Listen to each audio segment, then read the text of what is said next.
Bonsoir tout le monde, bienvenue dans ce nouvel épisode d'Arsenal French Monday, un épisode d'Arsenal French Monday euh, pendant la Coupe du Monde, donc on n'a plus de matchs d'Arsenal à débriefer, plutôt des matchs des équipes nationales. On reviendra notamment sur la victoire de l'Angleterre avec un doublé de Bukayo Saka cet après-midi. Mais on va faire cette petite émission, on va faire un petit débrief, un peu de petit bilan de ce début de saison d'Arsenal. On en a quand même souvent parlé toutes les semaines depuis le début de la saison. Mais là, on va faire un petit bilan de ce qui s'est passé depuis le début de la saison. Pour ça, je suis avec deux invités. Salut Samuel, salut Barty, salut les gars. Salut, salut. On va donc faire un petit bilan. Et pour ce petit bilan, on va faire un peu le sommaire rapidement. Donc voilà, on en a parlé, mais une saison bien évidemment historique. 37 points, premier du championnat après 14 matchs, 33 buts, 33 buts marqués, 11 encaissés. Meilleur départ de l'histoire du club. Début de saison, voilà, totalement historique. On va parler un peu de ce qui a changé cette saison par rapport aux années précédentes. Mais c'est encore plus marquant cette saison, bien évidemment, avec le début de saison qu'on fait. Mais on va parler un peu de la mentalité de cette équipe d'Arsenal, pourtant très jeune. Mais on va parler voilà, un peu de ce qui a changé mentalement. Et puis on va parler des principes de jeu qu'a mis en place Mikel Arteta. Des principes de jeu qui fonctionnent et qui ont fonctionné depuis le premier match à Crystal Palace. Et puis on finira bien évidemment par parler un peu des Gunners à la Coupe du Monde, des matchs qui ont déjà eu lieu et du programme à venir. On en parlera rapidement en fin d'émission. Voilà, on va pouvoir débuter un peu cette émission avec ce début de saison historique. J'en parlais donc 37 points, premier, 14 matchs. Deuxième meilleure attaque derrière Manchester City. Meilleure défense de Première Ligue avec Zeko avec Newcastle. Les gars, juste pour commencer, je vais prendre un peu vos, on a, ja- on a, on vous a jamais encore invité dans cette saison. On va prendre un peu votre ressenti un peu global sur ce qui se passe depuis le début de la saison. Barty, je vais commencer par toi. Euh, on en parlait juste avant le live. La dernière fois qu'on t'avait invité, c'était le soir d'une défaite, je crois. Les Possible, temps, oui. les temps ont bien changé depuis. Comment tu vois un peu ce début de saison? Bah, moi, je savoure, hein, puis surtout auprès de mes proches, et puis des gens qui me disaient: «Ah, tu supportes Arsenal, tout ça». Bon, bah là, maintenant, on les entend plus beaucoup, en fait. On les entend plus et je suis bien content. Bon, je me vante pas trop non plus, faut pas trop s'enflammer, mais je j'ai pas de souvenir, moi. Alors, je suis Arsenal depuis. Je crois que c'est un peu de ma faute s'ils gagnent pas grand-chose depuis, parce que je les suis depuis la finale Ligue des Champions De contre 2006. Barcelone. Ouais, 2006. Et bah, depuis, enfin, ils m'ont fait un peu de peine Arsenal et j'ai commencé à les suivre à ce moment-là. Et en vrai, depuis 2006, alors j'ai pas suivi Arsenal dès le début comme ça à fond comme aujourd'hui, mais j'ai pas de souvenir d'avoir été aussi satisfait et surtout d'une manière pérenne, d'une manière, on va dire, enfin, à chaque match quasiment. Bon, il y a eu quelques petits accidents, bien sûr, mais vraiment très satisfait non seulement de la qualité de jeu, mais surtout c'est très très plaisant de voir des joueurs heureux il y a vraiment une cohésion d'équipe là qui est vraiment très belle à voir, et c'est là où on voit que l'équipe d'Arteta a vraiment fait un beau travail de recrutement, notamment sur les profils de joueurs. Et aujourd'hui, ça se ressent. Et on voit que dans le foot, la cohésion d'équipe, elle est absolument primordiale en fait pour avoir ensuite un beau jeu, en tout cas le jeu voulu et des bons résultats. Donc vraiment très content. Voilà. Samuel, ton avis un peu là-dessus, ton ressenti, pareil, avant de rentrer un peu dans le détail, mais ton ressenti global un peu sur ce début de saison. Bah alors évidemment on est quand même tous très heureux, on va pas se mentir que moi enfin ce qui est trop bien c'est de se dire, enfin je sais pas si ça vous faisait ça, mais moi l'année dernière, il y a 2 ans, bon l'année dernière en fin de saison quand même, mais avant parfois je regardais les matchs, je les subissais un peu, j'étais là en mode genre bon, on va regarder puisque c'est l'équipe, mais bon il y a pas de joueur qui me hype forcément, il se passe pas grand chose dans le jeu, enfin sous Emery surtout ça m'a fait ça. Et là, tous les week-ends, je peux jouer n'importe quelle équipe. Je suis comme un dingue, quoi. Genre, je sais que je suis 1 heure avant, je suis prêt. Et cette sensation qu'on a retrouvée, même si on perd, c'est pas grave. On a de la chance de gagner, mais même si il se passe rien et tout, on est trop heureux. Enfin, moi, tous les week-ends, je suis trop heureux. mon équipe, elle va jouer. On sait qu'on va avoir des joueurs qui vont nous régaler parce ils vont être fous, ils vont dynamiser ça. On sait qu'on a des jeunes du centre de formation. On sait on a trop d'éléments qui font qu'on gagne ou qu'on perde, on est trop heureux. Alors en plus, on fait que gagner. Donc vraiment, c'est la cerise sur le gâteau.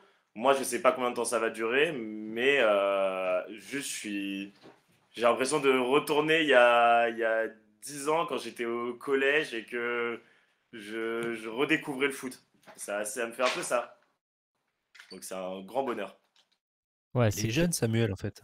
Ah non, j'avoue 10 ans c'est lycée quand même, mais Ah, il y a 10 ans, ouais, il y a 10 ans, c'était 2012-2013. ouais, je venais de rentrer au lycée. Ouais, je finissais mon lycée, ça va. Moi aussi, pareil, ouais. Bon, ça va, on est. Mais c'est vrai qu'on a toujours, enfin, en tout cas, on a entre guillemets grandi avec cette nostalgie des années, des grandes années d'Arsenal, les débuts des années 2000 où on nous parlait qui s'est terminé un peu, ce cycle-là s'est un peu terminé avec 2006, avec cette finale perdue, comme tu en parlais, Barty, face au FC Barcelone au Stade de France. C'est un peu à ce moment-là qu'on est tous, entre guillemets, on était déjà un peu supporters, mais on est tous un peu tombés amoureux du club malgré la défaite. Et depuis, c'est vrai que c'est un peu un parcours du combattant pour revenir au top niveau. On a eu des débuts de saison, je vais le montrer d'ailleurs dans ce... Voilà, je vous le montre à l'écran. On a eu des débuts de saison quand même très très bons depuis le début, depuis cette fin de cycle, cette fin de l'aventure des Invincibles. On a eu notamment 2007-2008 où on fait notre deuxième meilleur début de saison de l'histoire de Première Ligue avec 36 points après 14 matchs. Demi-finale de Ligue des Champions quand même cette année-là aussi, hein, donc Et- c'était vraiment pas une mauvaise saison quoi. Exactement, et on perd le titre dans les derniers matchs à partir de mars, je crois, parce que Eduardo se blesse. Et puis il y a eu 2013-2014 où on est en tête de la Première Ligue à Noël et on s'écroule avec notamment un 6-0, je crois, face à Chelsea. Ah, c'est celui À- avec la main de Chamberlain. avec, je sais plus, oui, je crois que c'est celui-là, mais c'est surtout, je crois que c'est le Le moment où carton. Wenger attrape la cravate de Mourinho, Ouais. je crois. Enfin bref, c'est enfin voilà, ce 2013-2014, c'était assez symbolique. Et puis on a eu aussi 2015-2016 où on finit deuxième derrière l'équipe de Leicester, année où on aurait sûrement dû gagner le titre. Enfin bref, l'équipe, elle a quand même, enfin cette équipe d'Arsenal a quand même des hauts et des bas, mais on n'a jamais retrouvé les sommets. Alors on va pas s'enflammer parce qu'on est que après 14 matchs, mais Parce qu'on est supporter d'Arsenal. voilà, Parce en qu'on plus, comme tu dis, mais c'est surtout par rapport à ce qu'on voit sur le terrain, et on va revenir du coup sur cette équipe d'Arteta. Qu'est-ce qui t'a marqué le plus, Barty, depuis le début de la saison, et peut-être également depuis le début de l'année dernière, puisque ce processus, il est pas récent, il a déjà quasiment 2 ans, enfin il a 2 ans, il est dans sa 3e année. Qu'est-ce qui t'a marqué le plus depuis le début de la saison? Moi, ce qui m'a marqué le plus, quand même, porte déjà l'année dernière, puis surtout l'année d'avant, mais cette année, ce qui me marque, comme je l'ai dit un peu en intro, c'est cette cohésion d'équipe, ce mental. C'est agréable, comme tu disais, Sam, ce qui est agréable, c'est que bah, qu'on perde, voilà. En fait, on est content de les voir. Et puis moi, ce que j'ajouterais, c'est que quand il y a un match où l'équipe d'Arsenal est en difficulté, quand il y a des moments en difficulté, eh ben, je ressens cette sérénité que j'avais pas ressentie depuis longtemps, parce que je vois une équipe qui est soudée, qui, malgré son jeune âge, arrive à maîtriser les temps faibles. Il n'y a plus ce Arsenal paniqué, cet Arsenal qui perd ses moyens très rapidement et qui offre de grosses opportunités à l'équipe adverse. Et je trouve que c'est ça qui est vraiment frappant et qui permet à Arsenal d'avoir beaucoup de points là en début de saison. C'est la maîtrise des temps faibles et ce mental, même pour revenir au score s'il y a besoin. Et franchement, ça, c'est vraiment très plaisant à voir, quoi. C'est vraiment cette sérénité et derrière ton écran, t'es plus à l'aise, quoi. T'es pas dans un stress perpétuel. Voilà. Il n'y a plus cette étiquette, là, en tout cas, on est en train de perdre, je pense, cette étiquette d'Arsenal fragile, Arsenal un peu baby gunners, là, comme on entendait précédemment, quoi. Tu anticipes la deuxième partie de l'émission où justement on va parler de ce mental-là, et c'est intéressant ce que tu es en train de Oui. dire par rapport au rôle au changement de mentalité à l'intérieur de l'équipe et même à l'extérieur dans les médias également. On en reparlera un peu tout à l'heure. Samuel, qu'est-ce qui t'a marqué, toi, sur ce début de saison, dans cette équipe d'Arsenal première de Première Ligue après 14 matchs?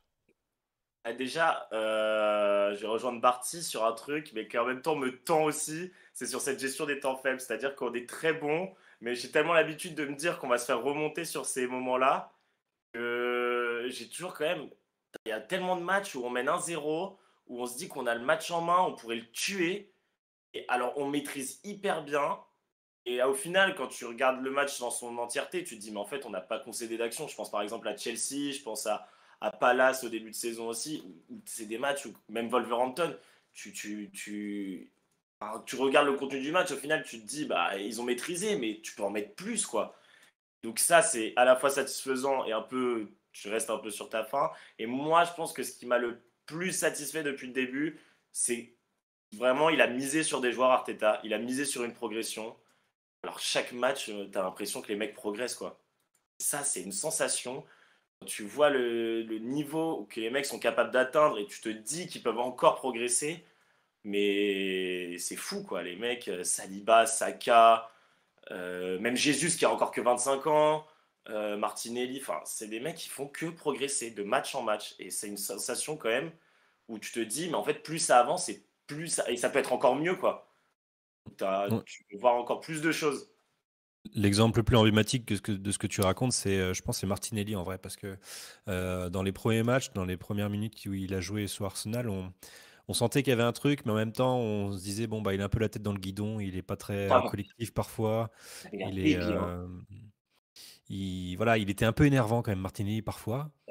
Et, c'est vrai que Arteta a vraiment misé sur lui et il y a une progression physique déjà dans l'adversité, dans les duels et puis dans l'efficacité dans les 30 derniers mètres. Et je trouve que Martinelli caractérise très bien ce que tu as dit, c'est-à-dire qu'il a misé sur des joueurs qui ont vraiment progressé match après match. C'est vrai. Justement, si on en est là, si on en est là aujourd'hui, en tout cas avec ce début de saison, et ce que vous avez dit avec une équipe très très jeune, qui est l'équipe avec la moyenne d'âge la plus jeune la moyenne la plus basse de Première Ligue, si je crois, pour la deuxième année consécutive. Je crois, ouais. Euh, et on l'a vu au mercato. Est-ce que justement on n'arrive pas, on avait fait une émission bilan, je crois, du mercato 2021, Barty, je crois, ensemble. En tout cas, je crois que c'était après la première année d'Arteta. Enfin bref, on avait fait un peu un bilan du mercato. Et là, on voit, après ces 2 années de mercato, enfin voilà, quelques années déjà qu'Arteta est en place. Si on en est là aujourd'hui, c'est parce que justement, il a misé sur des joueurs et et que le board aussi peut-être lui a fait confiance sur ces joueurs et qu'il a eu entre guillemets, enfin mais non, il a eu et qu'il a eu ce qu'il voulait. C'est comme ça qu'on en est arrivé là, on va dire, en faisant confiance à une vision et à un duo que sont Edu et Arteta. Ouais, je pense que il y a ça et puis les profils ont bien été choisis parce que pareil, enfin Wenger comme Emery, même si c'était d'autres des comparaisons pas forcément évidentes, mais tu peux aussi faire confiance à un joueur qui, lui, pour le coup, ne te fait pas confiance, ou du moins ne joue pas le jeu non plus, n'a pas vraiment cette envie de progresser.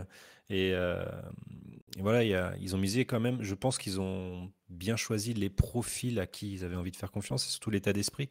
Il me semblait avoir vu passer ça, le fait que le recrutement de Ramsdale, par exemple, était non seulement sur sa qualité de gardien, sa qualité balle au pied, etc., mais il y avait aussi cette idée de mental qui rentrait en ligne de compte. Et, euh, et je- Et je crois que c'était sa famille aussi enfin c'était un tout, c'était un contexte qui rentrait en ligne de mire. Ouais, vas-y, vas-y. Ouais, c'est ça, je crois, ouais, c'est ça. Moi, j'ai un vague souvenir. Alors, il me semble, peut-être que j'ai vu ça dans la série Amazon, là, Ouais, je suis pas sûr. il me semble que c'était dans la série aussi, ouais.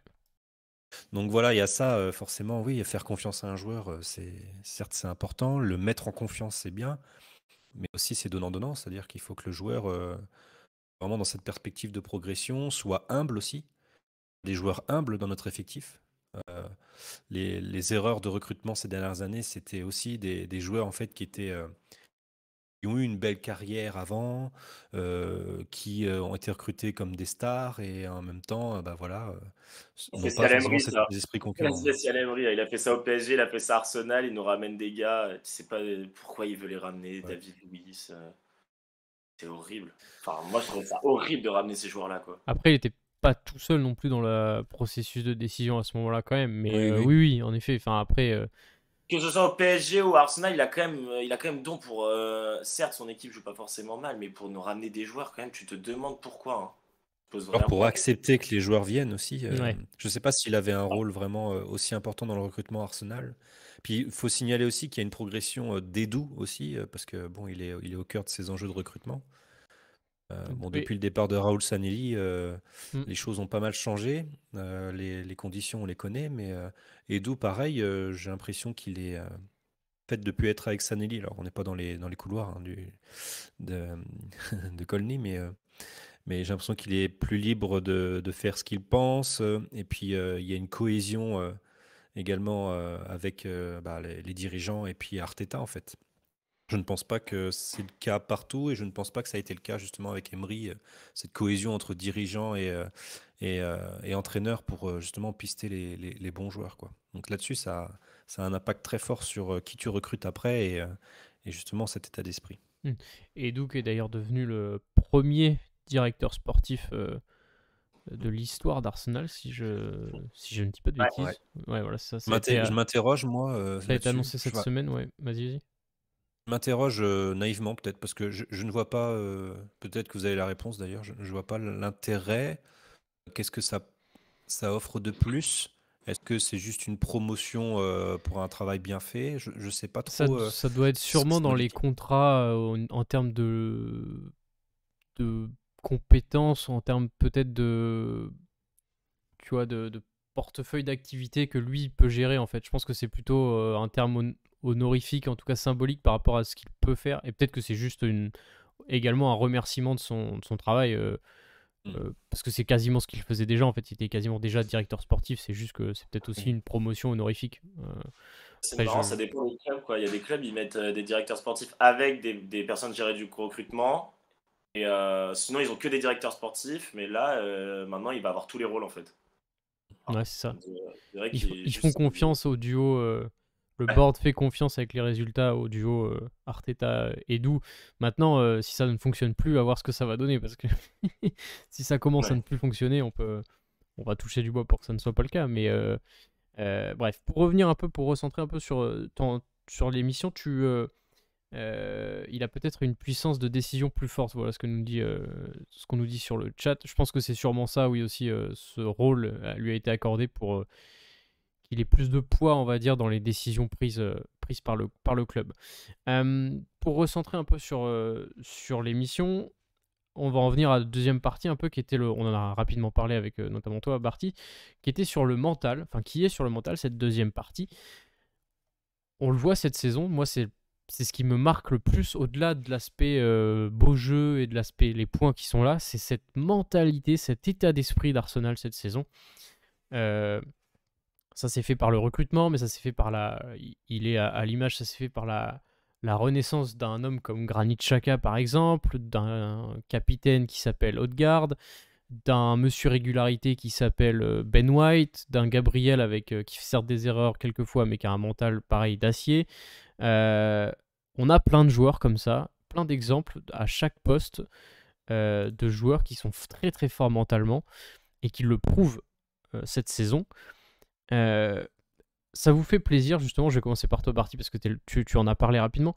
Ça te fait plaisir de voir, par rapport aux dernières saisons qu'on a eu passées depuis même pendant Wenger, enfin la fin de Wenger et puis ces années un peu jusqu'ici, de voir une équipe aussi unie à tous les matchs, dans toutes les situations. Cette équipe, elle fait corps en fait.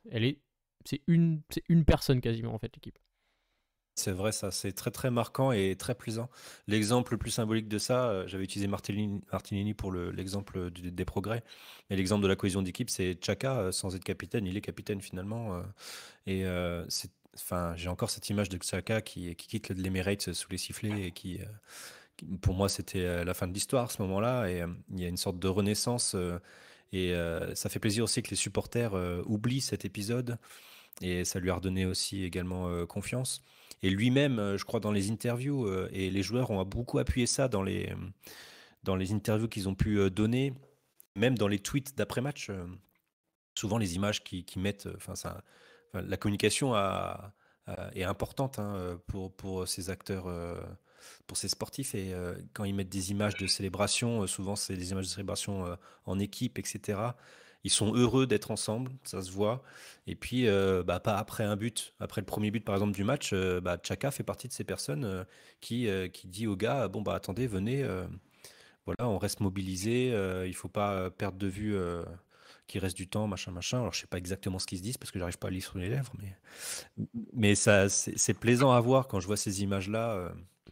Et puis on a l'exemple d'aujourd'hui. Moi, j'ai pas regardé le match, mais j'ai vu des images où on voit une sorte d'accolade J'allais en parler, ouais. entre Ramsdale et Pisaka.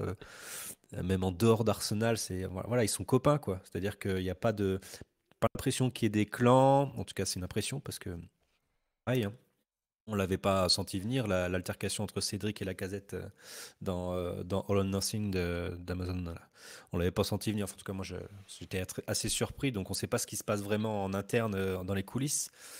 Mais en tout cas, en façade, nous, de ce qu'on voit, c'est qu'on a une équipe vraiment soudée et vraiment rien que ça. Et c'est pour ça que, du coup, pour moi, le résultat est finalement secondaire. Que quand on supporte une équipe, enfin, on a envie d'être leurs copains. Enfin, je sais pas, c'est naïf peut-être de dire ça, mais on a envie que ça se passe bien pour eux. On a envie qu'ils soient heureux au club, etc. Quand même, je pense que c'est peut-être la première chose en tant que vrai supporter, pas en tant que footix, hein, mais en tant que vrai supporter, on a envie que ça se passe bien pour eux dans l'équipe. Et c'est ce qui se passe, je crois. Donc, vraiment un vrai plaisir. Ouais, c'est ce que j'allais dire. On ressent que même dans les matchs un peu plus douloureux, un peu plus compliqués, je pense le match face à Leeds, où on gagne à l'extérieur un peu à l'arraché, on ressent cette force collective qu'on n'avait pas ces dernières années. Ça te fait plaisir, toi, Samuel, de voir ce projet collectif, ce projet commun un peu se mettre en place et toutes ces scènes de joie, d'unité qu'on peut voir à la fin des matchs à chaque fois. Comme je disais, déjà c'est vraiment c'est un bonheur parce que vraiment ils ont un état d'esprit quand même qui est assez irréprochable. Par exemple, je pense au match contre Manchester où on perd. Franchement, à aucun moment les mecs ont lâché, à aucun moment les mecs on avait l'impression d'avoir vu des scènes d'embrouille alors que ça peut être la première défaite, donc première tension et tout. Rien du tout. La semaine d'après, ça a encore gagné, ça a encore fait du beau jeu. 2 semaines après, ça a gagné contre Liverpool.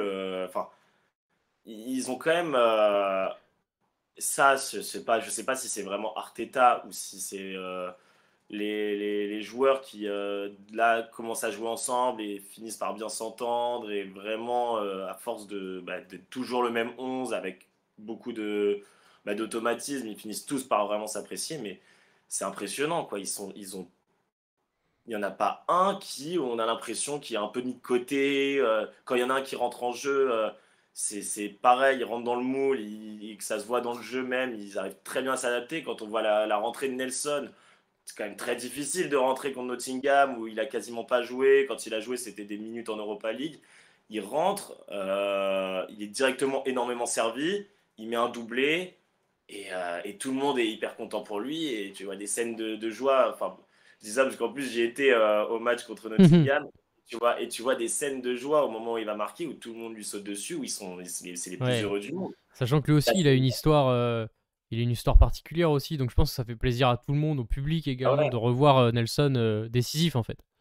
C'est ça. Et la semaine d'après, il retourne sur le banc et il n'y a pas eu un seul sujet à débat ou quoi. Enfin, et c'est ça. Enfin, tu as l'impression qu'ils connaissent tous leur rôle, qu'ils savent tous ce qu'ils ont à faire. Odegaard capitaine, moi, quand j'ai regardé All or Nothing, je me suis dit que c'était bizarre, mais visiblement, ça ne dérange personne. Xhaka, qui devient deuxième capitaine et qui, du coup, est aussi un peu capitaine par défaut. Son comportement, il dérange personne alors que il a été problématique au vu de ce qu'il a pu faire avant et tout. Et vu qu'en fait on a toute une nouvelle équipe, et tu as une toute nouvelle mentalité qui se construise et vraiment c'est vraiment un vent de fraîcheur qui est très agréable, quoi. Ce qui a été fort aussi, pour parler un peu de ce côté mentalité, on va peut-être aussi prendre le côté mentalité, en tout cas renouveau, fraîcheur, un peu comme tu disais, côté fan aussi. Ouais. ce qui a été fort aussi de la part d'Arteta et de la part de l'équipe, hein, bien évidemment, Barty, c'est d'avoir retrouvé cette unité également avec les fans, parce qu'on se souvient quand même que même au début d'Arteta, hein, la fanbase quand même d'Arsenal était mais plus que divisée. C'était, enfin, Wenger out, enfin voilà, on était hyper divisé. Et là aujourd'hui, faut quand même trouver quelqu'un qui soit contre Arteta ou en tout cas divisé par rapport à la. Ça a été ça aussi la force d'Arteta et de l'équipe, c'est de retrouver cette unité également avec les fans. Alors c'est vrai que moi je vais parler du côté fan d'Arsenal français de France, parce que ce qu'il faut bien comprendre, c'est que la perception d'Arsenal, d'un supporter d'Arsenal en France et en Angleterre est vraiment différente, parce que nous en France on est quand même beaucoup influencé par le média français, comment il traite Arsenal. Et je pense que la manière dont le média français a traité Arsenal et Arteta a joué un rôle prépondérant sur la vision qu'on pouvait avoir justement de ce projet, etc. Vision du coup à la base plutôt négative. Enfin, je ne sais pas si vous vous souvenez à chaque fois des débriefs de match ou même des avant-matchs à chaque fois sur les chaînes RMC ou même Canal. Enfin, moi, j'allumais le match qu'au moment du coup d'envoi, parce que bon, je voulais pas entendre ce qu'il y avait avant et encore moins ce qu'il y avait après. Parce que bon, voilà, c'est comme ça, mais Le jeu importait peu, quoi. C'était les résultats avant ouais. tout et c'était assez insupportable, quoi. C'est ça, et justement, ouais, je pense que les supporters, enfin, et puis moi j'étais le premier à mettre Kroenke out d'ailleurs sur Twitter, c'est parti un peu en flèche ce hashtag. Cette Moi histoire de Super League. Ouais. oui, voilà, il y avait cette histoire Super League, mais en fait c'était un peu une goutte d'eau ça, parce que les supporters d'Arsenal depuis très longtemps, en fait, le plus pénible pour le supporter d'Arsenal, c'est de se faire moquer en fait. Le pénible, c'était ça. C'était bon, bah, ils ont un passé glorieux et puis maintenant, ils sont devenus très nuls, ils sont fragiles, machin. Euh, Tant que ça voilà, fait ils de ont trop. l'argent, ça nous va et voilà, Il y c'est avait tout, quoi. aussi cette histoire d'argent aussi avec bon, bah, les prix des places sont excessifs par rapport à la qualité du jeu. Enfin, voilà, il y a des trucs comme ça. Et ce qui est très fort. Mais bon, je pense que les résultats jouent un rôle important, bien sûr, mais il y a aussi eu la communication d'Arteta envers les supporters, la communication du club. On entendait quand même, c'est assez rare d'entendre les Kroenke derrière un micro, derrière une caméra. C'est assez rare dans des clubs d'entendre des dirigeants de plus en plus proches. Je crois que les Kroenke ont fait un effort là-dessus avec Josh, là, Kroenke. Mm. Ils ont fait des efforts, je crois, pour plus écouter les supporters, du moins, ou plus s'adresser directement à eux. Il y a plus cette barrière qu'il y avait avant. Donc je crois que la communication du club envers les supporters a aussi joué un rôle, au-delà des résultats, a joué aussi un rôle pour un peu remobiliser ces supporters-là. Et ça se ressent dans l'ambiance du stade aussi. Ouais, l'ambiance, elle est ouf. Ils sont en train, c'est Il y a vraiment marrant, des détails, ouais. Mm. si vous avez vu, mais ils sont, enfin, je sais pas si on peut qualifier ça de groupe d'ultra, mais ils ont créé Ouais, un groupe de supporters là en bas de la tribune au sud, où c'est que des gars habillés en noir et ça chante pendant tout le match. Et normalement, moi j'ai l'impression qu'on voyait ça qu'en France, et là ils sont en train de ramener bah, ça en Angleterre. ils ont fait ça à C'était, Palace. Palace a été le premier en Angleterre voilà, ça. à créer ces COP un peu comme dans le reste de l'Europe un peu. Et c'est vrai Comme en que Allemagne. ouais, ce COP d'Arsenal, enfin en tout cas il est petit encore, mais je sais pas quand est-ce qu'il a été créé, il y a quelques semaines, il a été créé. Enfin, c'est très récent. Ah, c'est ça. Mais voilà, quand je suis arrivé au stade et que j'ai vu 2000 gars en noir, je me suis demandé si c'était pas des gars de Nottingham, mais en fait, c'était des supporters d'Arsenal. Et j'étais, genre, c'était hyper agréable du coup, parce que ils instaurent une atmosphère naturellement agréable, quoi. Enfin, ça met de l'ambiance. C'est Ouais. très agréable. Puis l'Emirates Stadium qui était moqué à tort ou à raison, hein. Parfois c'était calme, hein. Mais ça a toujours été moins calme que ce qui était dit dans les médias, en tout cas surtout en France. Là depuis le retour, depuis la fin du Covid justement, depuis le retour des équipes dans les stades enfin des fans dans les stades, l'ambiance à l'Emirates elle est exceptionnelle. Enfin vraiment ça, même à la télé ça s'entend que l'ambiance est vraiment, vraiment, vraiment Ouais. hyper impressionnante et que ça fait unité. Et je pensais à. J'avais cet exemple qui me marque où Saliba il marque un but contre son camp alors qu'il a fait 2 matchs avant exceptionnels contre Leicester. Ouais, Non, il a fait un match exceptionnel ou deux et je sais plus. Enfin bref. il met un but contre son camp et tout le stade l'applaudit ou en tout cas chante son nom. Enfin voilà, on est l'exemple typique de ce retournement de situation par rapport à il y a quelques années. Et ça fait extrêmement plaisir de voir des scènes comme ça. Et ça rejoint ce que je disais par rapport à est-ce que Arteta, c'est aussi ça ce qui fait sa force, c'est d'avoir su retourner dans la communication le public également pour que le club ne fasse qu'un en fait. Et de créer un chant, de créer un hymne pour le stade, quoi. On a notre You Never Walk Alone maintenant. Ça fait plaisir. Ouais, mais ça c'était même pas prévu ça au final. Non, mais c'est enfin je sais pas si c'est un coup de com ou en tout cas, mais ça marche tellement bien, tellement malin d'avoir fait ça. Je pense que c'est plus aussi un. Je pense que c'est un coup du destin en fait parce que le chanteur qui est à l'origine de cette chanson, il a dû sortir sans avoir d'arrière-pensée ou sans deviner que ça allait prendre l'ampleur que ça a pris. Et finalement, c'est vrai que quand on entend les notes, enfin en tout cas les paroles, ça fait sens, je pense que pour tout le club en fait par rapport à ce qu'il dit. Donc bon, c'est vrai que en tout cas on est dans une vibe hyper positive depuis le début de la saison, tout va bien. Et je voulais juste revenir du coup sur ce que tu avais dit, Barty, sur le fait qu'on n'était plus, moi je l'avais noté comme ça dans mes petites notes, sur le fait qu'on n'est plus, Arsenal n'est plus outsider. Sur ce côté mentalité, puisqu'on est sur cette partie-là, Arsenal n'est plus outsider. L'exemple le plus récent, c'est face à Chelsea. Il y a encore toutes les dernières saisons, on y allait quasiment en tant que victime à Stamford Bridge. Là, cette année, on a vu dès le début, on y allait en tant que premier de Première Ligue, favori. Et je sais pas si ça vous l'a fait, mais en tout cas, on a vu le changement de mentalité en fait dans l'équipe. Arsenal n'est plus l'outsider contre les gros de Première Ligue en fait. Après, Chelsea, je ne sais pas si c'est un bon exemple parce que il me semble, si je ne me trompe pas, que Stamford Bridge réussit plutôt bien ces 2-3 dernières années à Arsenal. Mais par contre, je suis d'accord sur le fond de l'idée. C'est vrai que pour les matchs on va dire les matchs à gros enjeux, c'est-à-dire les matchs vraiment, que ce soit des derbies ou en tout cas contre des membres du Big Six, il est vrai qu'Arsenal n'est plus vraiment outsider, que ce soit à domicile ou à l'extérieur. Et cette équipe d'Arsenal, on a l'impression qu'elle fait de plus en plus peur justement aux adversaires. Et ça, c'est vrai que c'est assez inédit. En tout cas, moi, je n'ai pas de souvenir que Arsenal soit, on va dire, favori d'un match à gros enjeu contre le Big Six. Et c'est vrai que ça, c'est très plaisant. Et je pense que l'exemple le plus marquant pour moi, ça n'a pas été forcément Chelsea. J'étais assez confiant pour le coup, Chelsea. Mais moi, c'était Liverpool. Pour moi, Liverpool. Dans le chat, c'est ce qu'il dit aussi.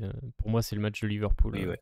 Ah, tiens, je viens de voir. Ouais. Pour moi, Liverpool, c'est peut-être le match à retenir de ces 14 premiers, dans le sens où Arsenal a toujours eu ce don de relancer des équipes sur papier fortes dans une bonne dynamique. Pour moi, le match de Liverpool, c'était typiquement ce qui allait se passer. C'est-à-dire que je me suis dit, bon, c'est bon, on va arrêter de rêver maintenant. On va remettre Liverpool sur des bons rails et puis on va un peu retomber de notre nuage.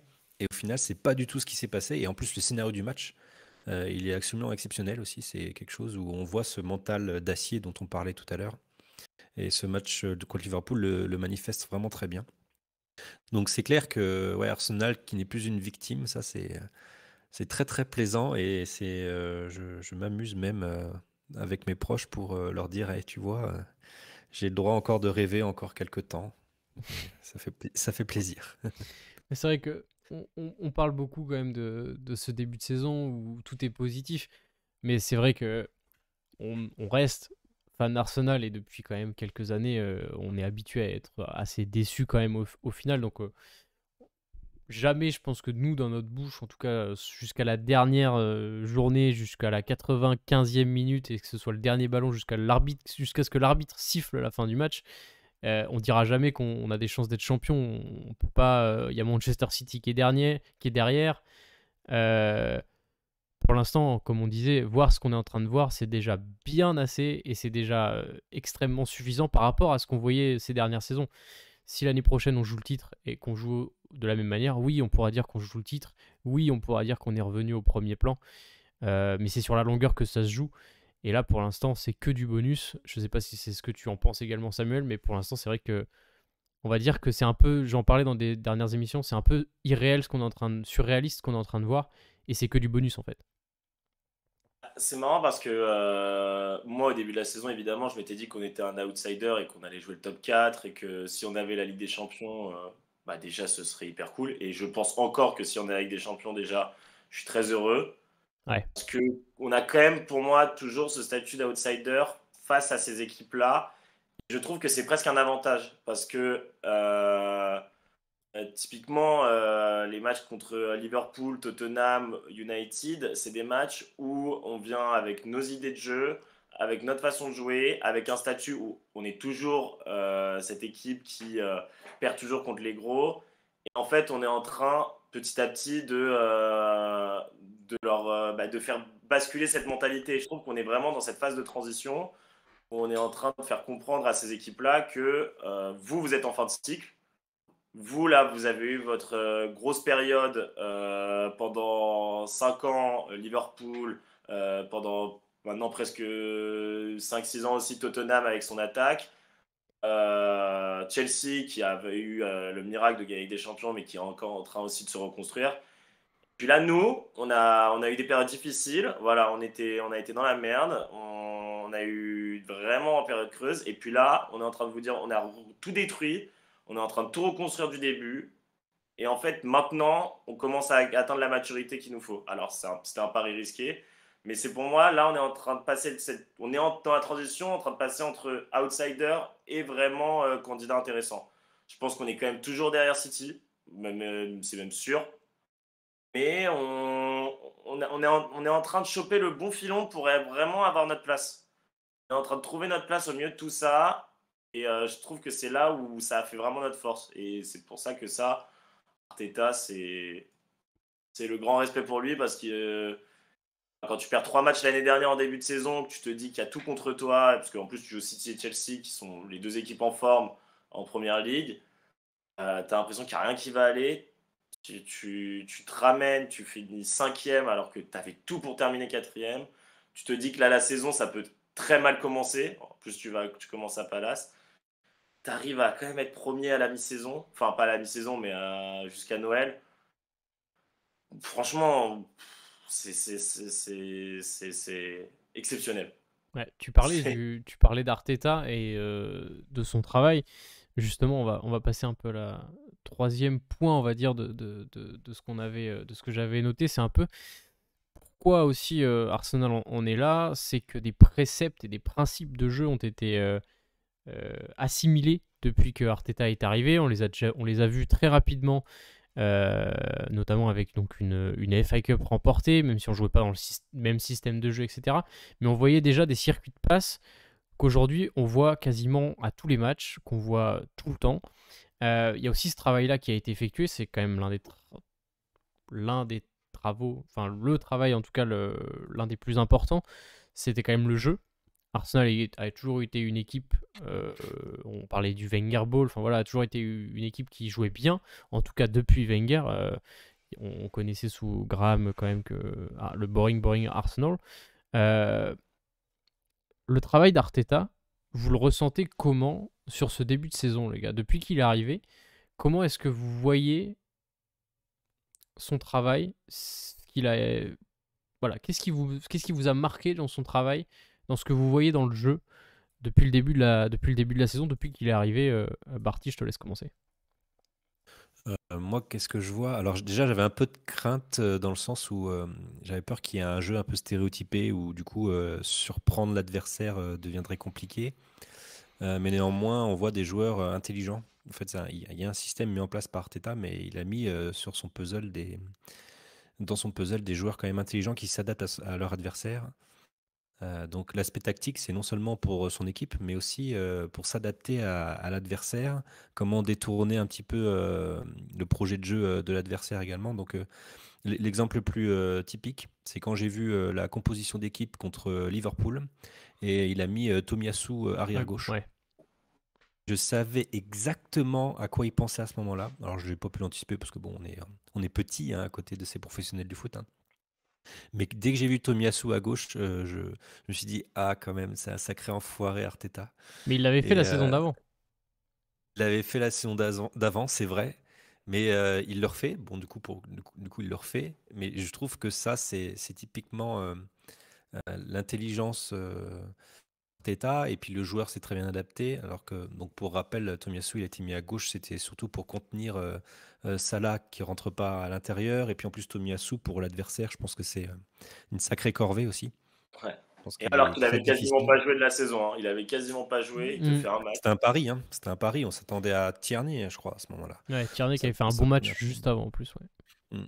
Et ouais, donc ce qui m'a impressionné, c'est ça, c'est cette tactique. Trouver, c'est quand même un collectif huilé.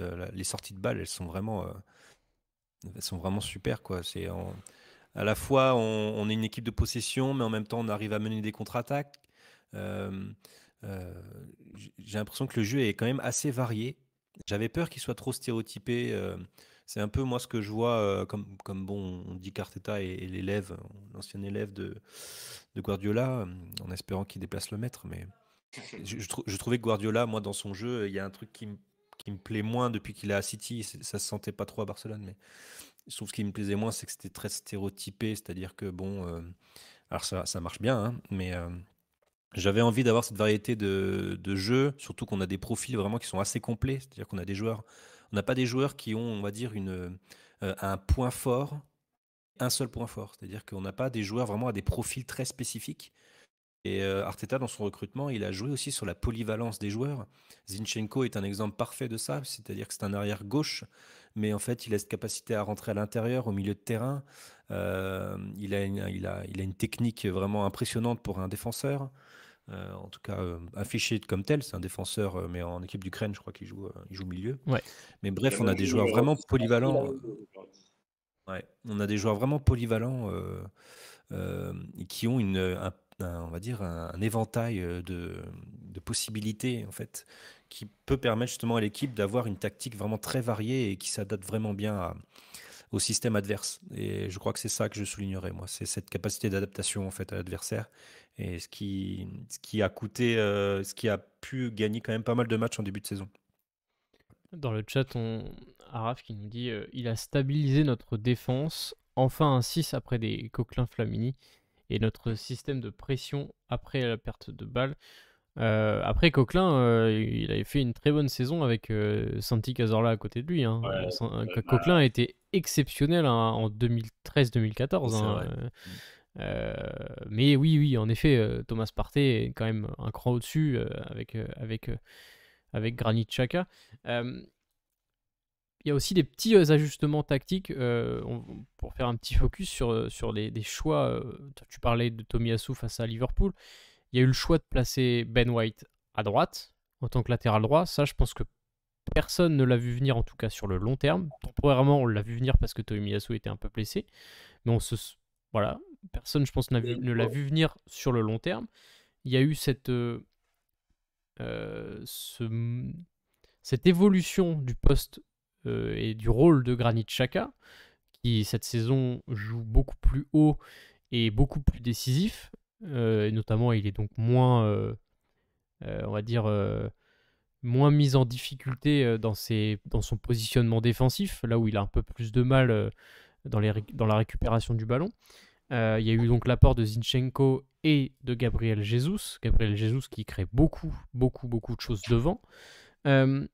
Samuel, c'est aussi ça, la patte Arteta, c'est ces toutes petites, c'est petit et gros en même temps, mais ces petits ajustements de joueurs, de profils, d'évolution dans un poste qui font que cette équipe est ce qu'elle est aujourd'hui par rapport à ce qu'il a eu quand il est arrivé en fait.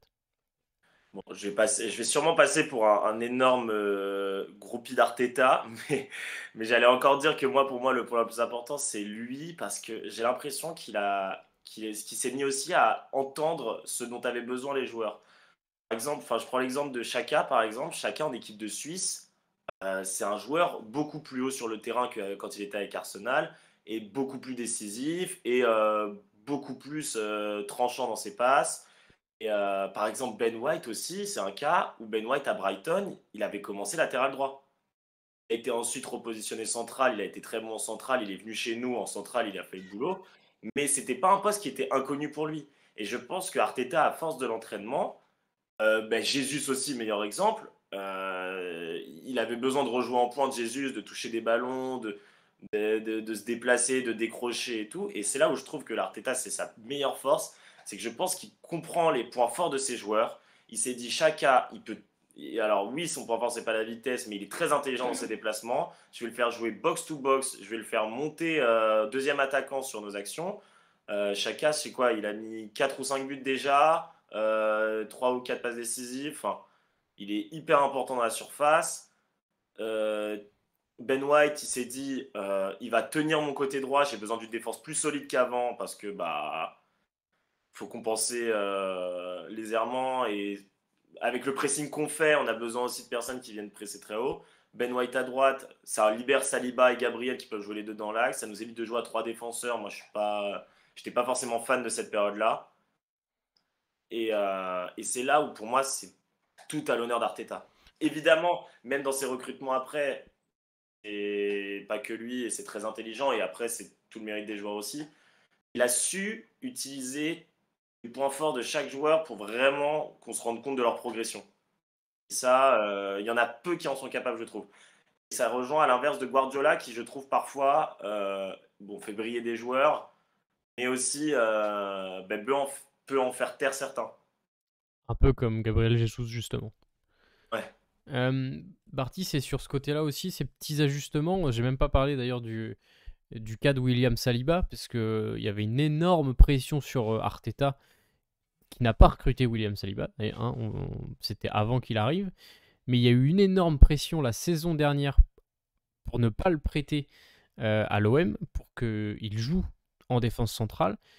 Il a préféré envoyer William Saliba en prêt. On voit aujourd'hui que c'est extrêmement payant d'avoir fait ça. William Saliba participe à la Coupe du Monde et jouera donc demain soir contre l'Australie avec la France, ou en tout cas il va pas le faire jouer. En tout cas, il est dans le groupe, il est sélectionné. Il fait un début de saison monstrueux avec Arsenal, mais c'est aussi la gestion de cas un peu comme celui de Saliba qui montre que Arteta a su s'adapter et a su faire ce qu'il fallait pour que cette équipe finalement devienne ce qu'elle est aujourd'hui.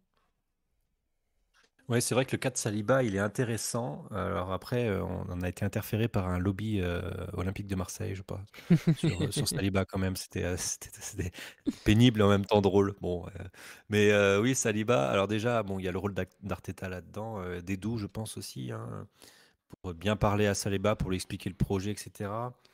Et puis, moi, j'aimerais vraiment souligner le fait que Saliba lui-même aussi a été quand même patient, a joué son rôle, hein, dans ce qu'il fallait faire, accepter le nouveau prêt, être patient en fait. Et, il a été prêté 3 fois depuis qu'il arrive à Arsenal. Mais moi, là où j'ai un doute encore, c'est sur le cas White. Est-ce que Arteta avait en tête depuis longtemps la charnière Gabriel-Saliba? J'ai du mal à me dire ça. Autrement dit, je me demande si Saliba aurait eu sa place si Tomiyasu n'avait pas été blessé à un moment donné. Sachant que, juste pour compléter ce que tu dis, c'est possible dans le sens où si Tomiyasu n'avait pas été blessé, peut-être qu'il l'aurait jamais proposé. Mais en tout cas, en début de saison, Arteta a proposé à Ben White le challenge, on va dire, d'être latéral droit. Il lui a dit est-ce que tu t'en sens capable? Et Ben White a accepté. Est-ce que c'était un rôle, en tout cas, est-ce que c'était une question sur le court terme ou est-ce que c'était une question sur le long terme? Ça, on ne sait pas forcément. Mais voilà, c'était juste pour compléter un peu ce que tu étais en train de dire. Ouais, mais du coup, sur la question Ben White, ouais. Je pense, on peut penser aussi que Arteta finalement a tenté quelque chose. Il n'était pas forcément convaincu sur le long terme, mais comme il a vu que ça marchait très bien, il persévère dans cette idée. Et ben, on change, comme le dicton le dit, on change pas une équipe qui gagne. Ben White, c'est certainement le joueur le plus intelligent qu'on a dans l'effectif avec Granit Xhaka, parce que c'est quand même un mec qui, dans sa carrière, a été baladé un petit peu sur plusieurs postes avec des rôles différents, avec une dynamique d'équipe différente. Et puis ce qu'il faut comprendre aussi, c'est que bon, on a un joueur à un poste, mais en fait, sa, sa qualité et on va dire, les choses qu'il peut faire à son poste sont également interfèrent également avec finalement les joueurs autour. Le fait pour Granit Xhaka, par exemple, d'avoir Zinchenko derrière lui, qui peut prendre ce rôle, etc. Ça, c'est très satisfaisant pour Xhaka. Je pense que Arteta a voulu le tenter, mais avec Maitland-Nice, quand il le mettait à droite, il l'avait mis un petit peu au centre. Et Ouais. je ne sais pas si vous vous souvenez, mais les premiers Ouais. matchs de Nice sous Arteta, c'était le fait que naturellement il se recentre, Maitland-Nice. Mais Je pense qu'Arteta. il avait d'ailleurs fait jouer Maitland-Nice à gauche hein, aussi contre Liverpool au Community Shield, je Ouais. crois. Ouais, ouais. Mm. Mais, Ouais, c'est vrai, je même me à la souviens. Roma, il a fini par jouer 6 aussi parce que je pense que naturellement, il a envie de jouer aussi au milieu de terrain. Mais voilà, il y a exactement, et c'était une volonté d'Arteta. Bon, il a vu que ça marchait pas parce que intrinsèquement, Maitland-Nice n'est pas un joueur très intelligent. C'est-à-dire que, à mon avis, il lui manquait justement le côté physique, technique, il pouvait certainement l'avoir, mais le côté mental Hmm. et intelligence de jeu, il ne l'avait pas. Et là, il l'a retrouvé à travers Ben White dans un autre cas de figure, mais c'est surtout Zinchenko. Pareil, moi je me souviens le recrutement de Zinchenko, on était sur les derniers jours avant son recrutement et les dernières semaines, on était tous focalisés sur Martinez, Ouais. qui est maintenant United. Et là, on nous présente Zinchenko comme un plan B. Alors, pareil, moi, bon, je veux pas non plus voir du complot partout, mais je pense que vraiment, Zinchenko, c'était certainement la priorité numéro une d'Arteta en réalité. Parce qu'en termes de profil et en termes de ce qu'il en fait Zinchenko aujourd'hui, Martinez ne rentrait pas dans ce cadre-là. Ça aurait été un projet de jeu assez différent, je pense. Enfin, de ce que je sais de Martinez, de ce que je m'y suis intéressé au moment où on en parlait dans la presse, parce que je connaissais assez mal, j'ai pas l'impression que c'était un joueur quand même au profil similaire. Alors, quand on a une liste de joueurs par arrière gauche, c'est quand même plutôt perturbant d'avoir en numéro un tel profil, en numéro 2 tel profil. Ouais. Si on n'arrive pas à avoir le numéro 2, on a un autre profil en numéro 3. Je pense que normalement, enfin, si le board est intelligent, et je crois qu'il l'est, bah, dans la liste de joueurs, dans le top 3 que tu veux recruter, bah, tu prends des profils similaires parce que le projet de jeu, il changerait pas. Arteta serait convaincu par cette idée de recentrer l'arrière gauche pour permettre justement à Martinelli d'être plus libre, de Xhaka d'être un peu plus vers l'avant. Donc voilà, il y a ça aussi, je crois. Après, on l'a pas vu trop jouer, en tout cas avec United en tant qu'arrière gauche, mais il me semble, de ce que j'ai pu voir de lui, il aurait pu quand même avoir ce profil d'arrière gauche assez bon techniquement. Il semble en tout cas assez bon techniquement et il a d'ailleurs bien solidifié la défense de United avec Varane. Ça forme quand même un bon duo pour en tout cas moi ce que j'ai pu voir.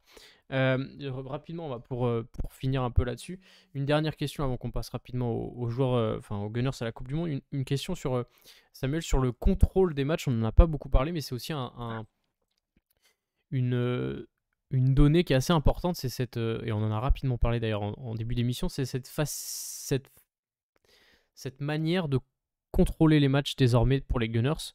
Arsenal arrive à gérer les temps faibles et les temps forts, que ce soit les temps faibles et les temps forts d'Arsenal, mais les temps faibles et les temps forts des équipes adverses, euh, d'une manière assez impressionnante cette saison. On arrive à absorber les temps forts et à exploiter les temps faibles, on va dire, des adversaires. C'est assez. Moi, ça m'a marqué en tout cas sur ce début de saison. Je sais pas ce que toi t'en penses. C'est marrant parce que c'était un des points sur lesquels j'allais dire on pouvait aussi s'améliorer, mais en même temps, ce serait demander la perfection. Mais ce que je cherche quand même dans cette équipe en ce moment, tout tourne bien et je cherchais quand même des points où on pouvait s'améliorer. Et, c'est vrai que déjà on a une capacité à marquer très rapidement dans les matchs et ça c'est assez impressionnant et ça fait du bien parce que pendant longtemps on avait du mal à rentrer dans les matchs et là on n'a pas besoin d'une mi-temps, on est directement dedans. Et ça, c'est assez impressionnant. Je crois qu'on n'avait pas été mené au score avant Manchester plus de 10 minutes dans la saison. On a une capacité aussi de réaction qui est assez impressionnante. Et cette gestion, elle est aussi caractérisée par des joueurs, notamment par les Zinchenko et par les Ben White, qui viennent apporter une supériorité numérique qui nous permettent, qui permettent aussi de faire circuler le ballon, enfin de derrière. Il y a toujours un ou deux attaquants qui viennent nous presser, mais s'ils ne viennent pas toute l'équipe, donc comme Liverpool a pu le faire, et là c'est là où on a montré qu'on avait vraiment progressé, Et si l'équipe entière ne vient pas, on sort tellement facilement d'un pressing et ça nous permet enfin, Ouais, de se passer. la sortie de balle face à Chelsea, ça aurait pu être l'un des buts de l'année. C'est pour ça que je dis qu'on peut progresser. C'est que pour moi, contre Chelsea, euh, on n'a pas hyper bien joué. On a maîtrisé une équipe qui était pour nous, moi, beaucoup plus faible que nous en ce moment. Mais on aurait dû, avec notre niveau de jeu actuel, leur en mettre 2, 3, 4, quoi. On était tellement au-dessus d'eux et on le voit sur certaines séquences ou les sorties de balles qu'ils étaient à la rue, quoi. Et on le voit aussi justement même dans nos temps faibles, c'est que quand ils avaient le ballon, on n'a pas eu une occasion concédée parce qu'on est juste en place, parce que le bloc se déplace bien, parce que chacun a son rôle et chacun fait les efforts pour les autres, et parce qu'il a recruté des joueurs qui savent faire un pressing intelligent. Ça, franchement, Jésus, je le remercie pour ça. Saliba, je le remercie pour ça. Mais les deux, ils nous apportent quelque chose quand même. Entre lui qui va chercher les premiers ballons et Saliba qui est en couverture, où tu n'as aucun défense, aucun attaquant, qu'importe sa vitesse, qui peut le prendre de vitesse, c'est quand même rassurant, quoi. Quand on faisait ce pressing-là avant et qu'on avait Socrates, David Luiz, c'était compliqué, quoi. Parce que du C'est coup, vrai qu'on avait cette charnière. Oh là là, ouais, oh là là. et ça, Mais pour illustrer ce que tu viens de dire, c'est vrai que le retour de Saliba sur Luis Diaz face à Liverpool, où Luis Diaz, il a, je pense, 2-3 mètres d'avance sur Saliba. Saliba le reprend à la course, lui met un beau coup d'épaule, ouais, c'est ça. gagne le ballon en plus. Ça paraît facile. Franchement, ouais. Euh, et c'est ça, en fait ce qui est fou, c'est que moi je trouve que notre capacité à gérer temps fort, temps faible, c'est notre point fort. Puis t'as l'impression qu'on pourrait presque progresser là-dessus, quoi. Sur notre temps fort, t'as presque envie qu'on en mette 2 et 3 tellement on est en train de dominer. Après, je pense que City, les supporters aussi doivent avoir la même frustration que nous à ce niveau-là. C'est tellement tu domines un adversaire parfois, ça te rend fou de pas en marquer plus que 2 ou 3, quoi. T'as envie Ouais. de. Moi, j'irais là-dessus sur le point d'amélioration, c'est d'arriver parfois à tuer les matchs un peu plus vite et Ah ouais. parfois d'arriver à mettre des valises en fait. Que les joueurs se fassent plaisir, un Ouais, peu comme face à Nottingham, que vraiment tout le monde se fasse plaisir, on met une valise, tout le monde est content, tout le monde a participé à la fête. C'est des et puis choses qu'on n'a pas trop vues ces dernières années à Arsenal en fait, où ouais. ça donne un. Ça peut être rien parce que la victoire elle est acquise, mais ça donne un boost de confiance et à tes joueurs qui en ont besoin parfois en fait. Ça.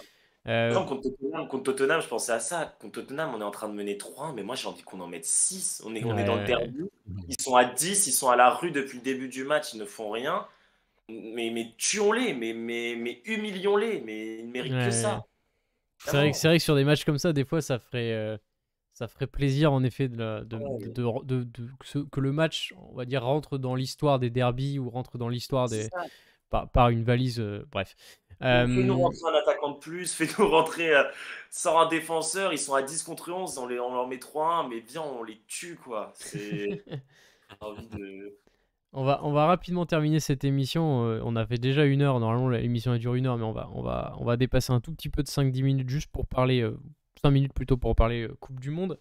Euh, On va surtout d'ailleurs parler des matchs qui ont eu lieu. Il y avait cet après-midi un Angleterre-Iran. L'Angleterre qui a gagné 6-2 contre l'Iran avec un doublé de Bukayo Saka. On va revenir juste sur le doublé de Bukayo Saka, mais on va juste finir. Je vais vous montrer un peu le programme des matchs. Est-ce que le match face USA Pays de Galles s'est terminé? Non, et c'est à 75e. Et il y a 1-0 pour les États-Unis. Hein.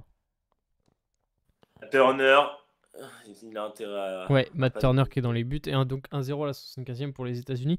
Donc l'Angleterre qui a gagné 6-2. Demain, il y a France-Australie donc avec Saliba. Mercredi, il y a Allemagne-Japon donc avec Tomiyasu. Jeudi, il y a 3 matchs qui nous intéressent avec la Suisse-Cameroun donc pour Granit Xhaka, Portugal-Ghana pour Thomas Partey, Brésil-Serbie pour Martinelli et Gabriel Jesus. Et puis vendredi, bon après ça ce sera plus tard, il y a Angleterre-États-Unis, donc avec Saka, White, Ramsdale et Matt Turner. Pour revenir rapidement sur le doublé de Bukayo, premier match de Coupe du Monde, doublé, homme du match. Un mot sur ce qui s'est passé cet après-midi. Je sais plus, vous avez vu le match ou pas? Moi, je l'ai pas vu, non. Alors, je serais pas trop capable. J'ai même pas vu le but.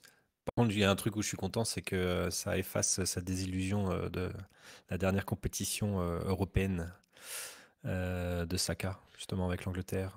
Ça fait plaisir de voir qu'il rebondit et pour les supporters de l'équipe d'Angleterre, je crois que ça doit être vraiment très bien de voir ça.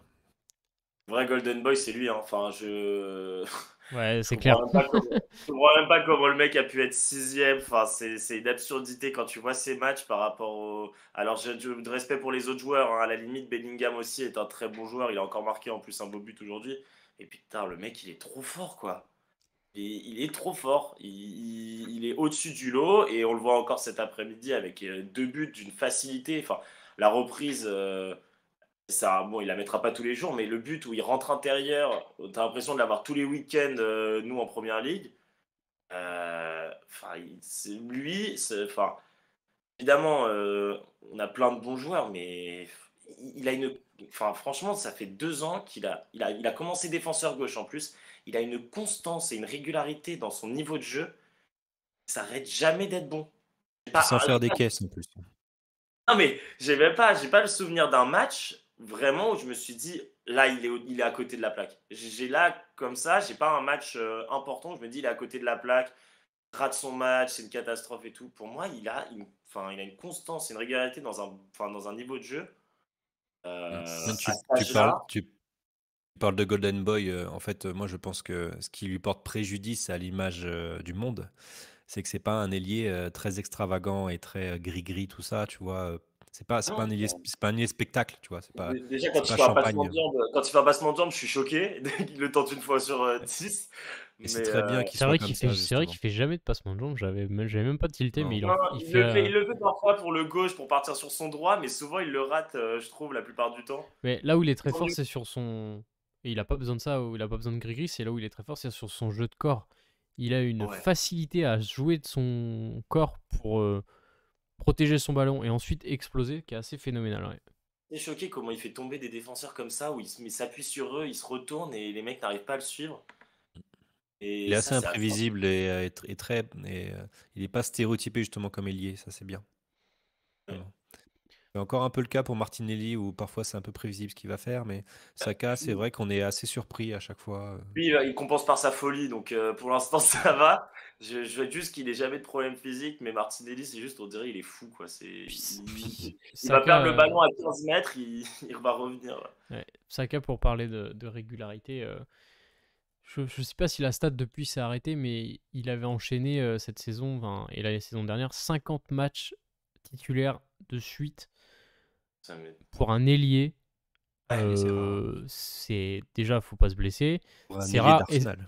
en plus, et ça montre à un si jeune âge en plus, ça montre la régularité du monsieur. Et en tout cas, ça fait extrêmement plaisir de voir qu'il a marqué un doublé, qui a été élu homme du match pour son premier match en Coupe du Monde. Et puis, bon, bah, nous, ça nous fait tous, supporters d'Arsenal, bien sûr, ça nous fait sourire, ça nous fait extrêmement plaisir de le voir performer avec l'équipe d'Angleterre.